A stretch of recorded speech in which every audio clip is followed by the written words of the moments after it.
Assalamu alaikum. Mosque finances have been taboo for far too long. A one-way traffic. We know how much the mosques need, but we're not allowed to ask or know how or where its finances are being spent. We know Friday collection totals, financial needs, debts and deficits of masajids. We know refurbishment, expansion projects are meticulously detailed.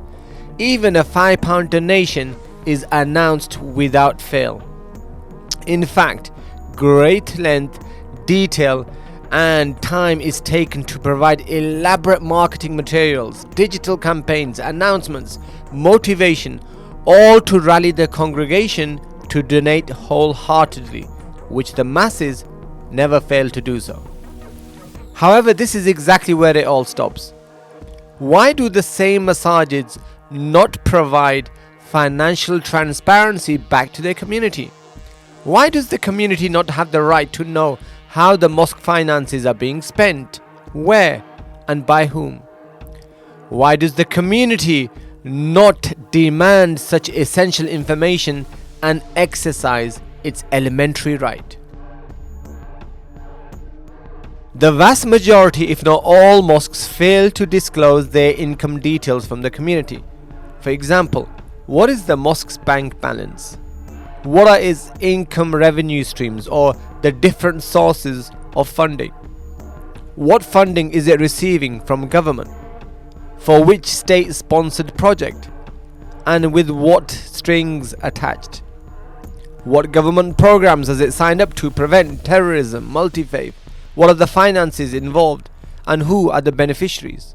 Is it receiving lottery funds, interest payments from the banks? When it comes to its expenditure, budgets and accountability, who is on the mosque payroll? What are the mosque's assets under whose ownership? How are some mosque officials, imams on minimum income able to amass real estate, luxury cars and lifestyles? How are the posts, salaried jobs and roles being assigned? And who is maintaining, accounting and auditing mosque accounts? Whilst most of us are active, regular donors, always ready to respond, there is no reciprocation, no financial transparency and accountability provided to the donor community. Does she not have the right to know, ask, and to be told? In today's modern societies, where within our businesses, workplaces, professions, we are so accustomed to financial accountability, transparency, and audit practices, yet these are ignored, overlooked, considered taboo, or even frowned upon when asked in the context of our sacred places of worship. Why is it important to ask and to know? The houses of Allah subhanahu wa ta'ala, we love them, and this is testament in the congregation's financial outpouring and unwavering dedication. It is this same love which requires us that we demand accountability, transparency, pursue excellence and financial openness. The houses of Allah subhanahu wa ta'ala shouldn't feel like a clan's tribal property, inherited or personal estates, closed books with no accountability to the masses. On the contrary, financial openness ensures prevention of fraud and misuse of finances. It helps to avoid scandals, prevent nepotism and abuse of power, and provide confidence to the congregation and community. What does Islam say about public office, officials, and public finances? Whether it is the Khalifa, the highest office in Islam, imams, governors, or a mosque official.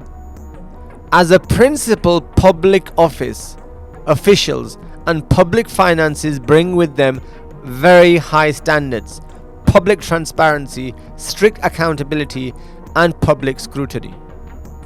In a famous incident, the Khalif Umar ibn al-Khattab radiallahu anh was interrupted during his khutbah to explain how he got 2 pieces of cloth from the Baytul Mal.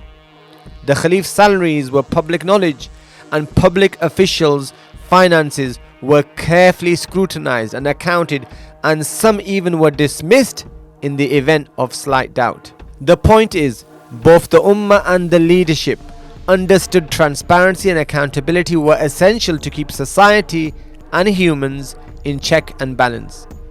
The Ummah held to account and would not accept any injustice from their leaders. Likewise today, the community must engage, must ask, and must account the masajids on their finances.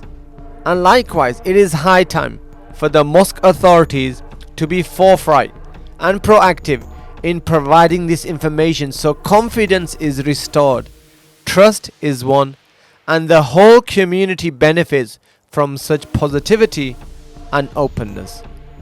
Surely there is nothing to fear or hide. Assalamu alaikum wa rahmatullahi wa barakatuh.